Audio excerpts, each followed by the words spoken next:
Welcome to Miller's Monsters. I'm Mr. Beelzebub. This here is Count Luna waiting for me to lose attention and get some more treats. Let's not repeat what happened last time, please. Behind me is Edgar P. the Scully. And we're going to do, and here we go. That's one. We're going to do a movie review. I finally got to see it. Winnie the Pooh, Blood and Honey. And if you don't know a little bit about this, I'm sure you've heard of Winnie the Pooh too.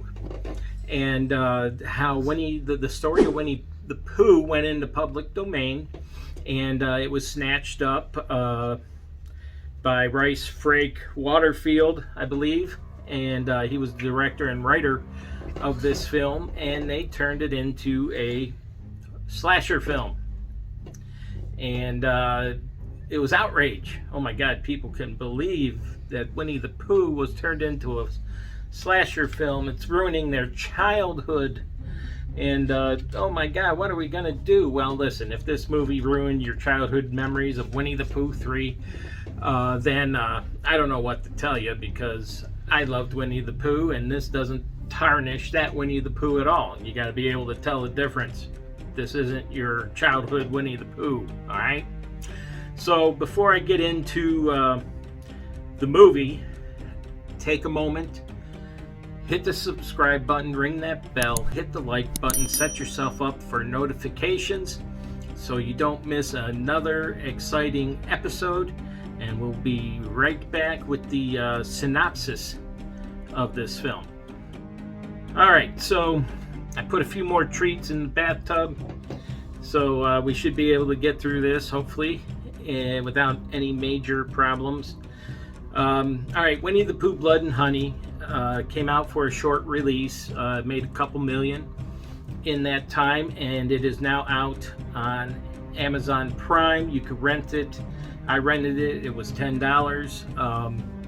It was a movie I wanted to see. I'll tell you if that $10 was worth it or not at the end, but as I said, the director is Rice Frake Waterfield. He also wrote it.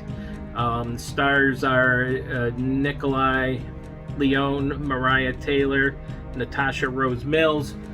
None of the stars I've really heard from. And the story goes like this. All right? With all good things must come to an end. Christopher Robin has grown up, okay, and needs to make a living for himself, okay? So he needs to go to college.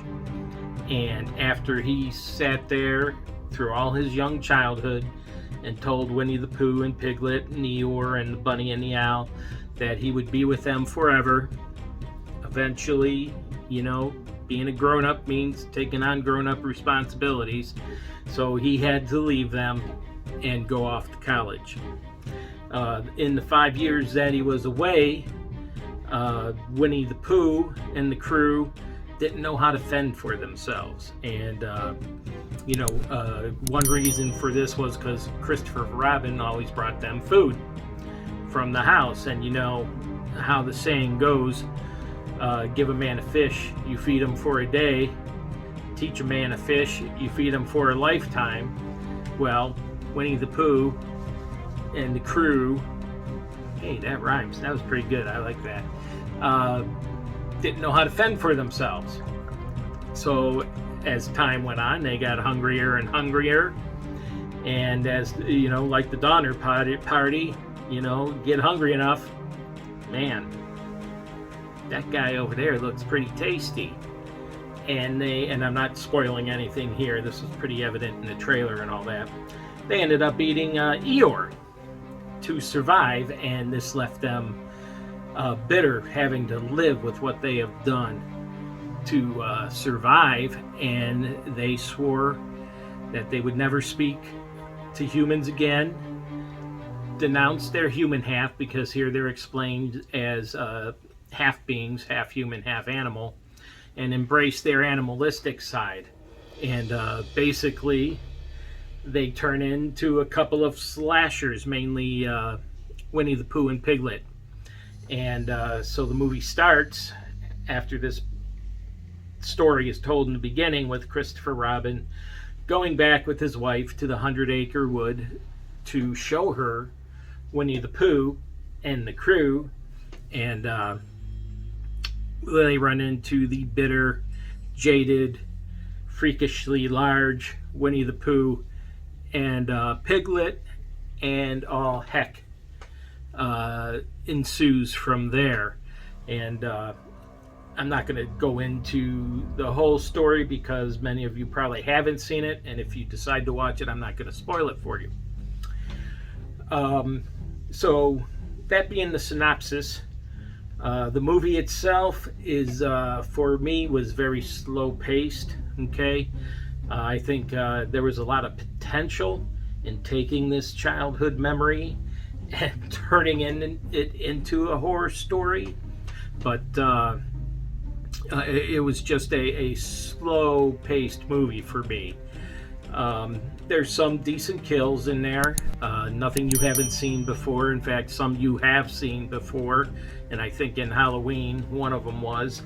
And basically a group of women have gone to a cabin in the 100-acre woods to get away, and they're stalked by Winnie the Pooh and Piglet. And the acting is not bad. There's some scenes that I thought were acted pretty bad, especially when the women are supposed to be acting terrified. It seems wooden to me.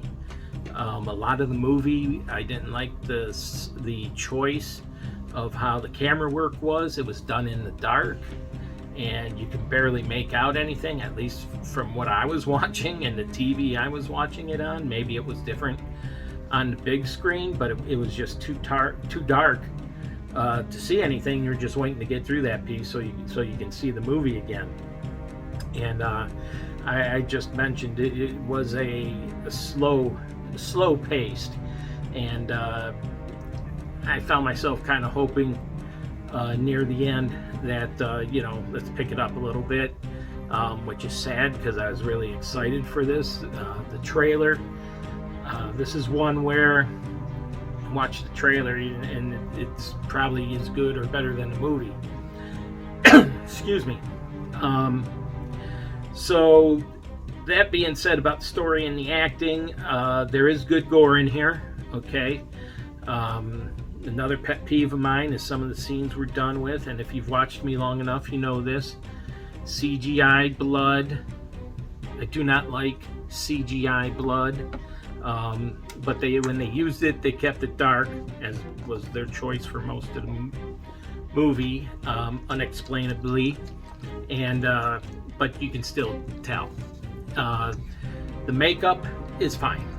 I love the old school creatures in a suit instead of CGI, and these were definitely two gentlemen in a suit doing this, and it kind of added to these characters were from your childhood. Okay, now they're big, they're huge, they look like me with my mask on, not that mask but the other mask, and have this not so scary expression on their face, and then Piglet had the extra long tusks, as wild pigs do, and but I did enjoy that part of it, so that didn't turn me off at all. I could see it turning some people off because it is very campy looking, but I enjoy that in my monsters. What can I say? Overall, I paid $10 for it. I wanted to watch it. It was an interesting exercise in what could be done with a childhood favorite, and it just didn't bring the spark to me. So I wouldn't go out of my way to see this one. It's something I would watch. I would only watch it once, and I have, so I don't have to watch it again. If you want to watch it, plan on watching it once and maybe wait for that price to come down. I don't know if it'll stream for free, but I don't think this is one that I'll go out and buy the DVD and add to my collection. So, in summary, the acting's okay, the story was slow, the cinematography was unwatchable at times, and CGI blood, no good. So I'm giving this a 2 out of 5, and I don't know. Maybe I hear there might be a second one. Maybe that one will improve upon the first. One can only hope. So I hope you liked what you saw. If you did, please hit the subscribe button, ring the bell, hit the like button, hit notifications or set you up for notifications so you don't miss another episode. And please tell your friends about us. Have them watch, like, and subscribe as well. And wasn't Luna an angel this time? You were very good. You didn't eat me out of treats today. So until next time, I will talk to you later.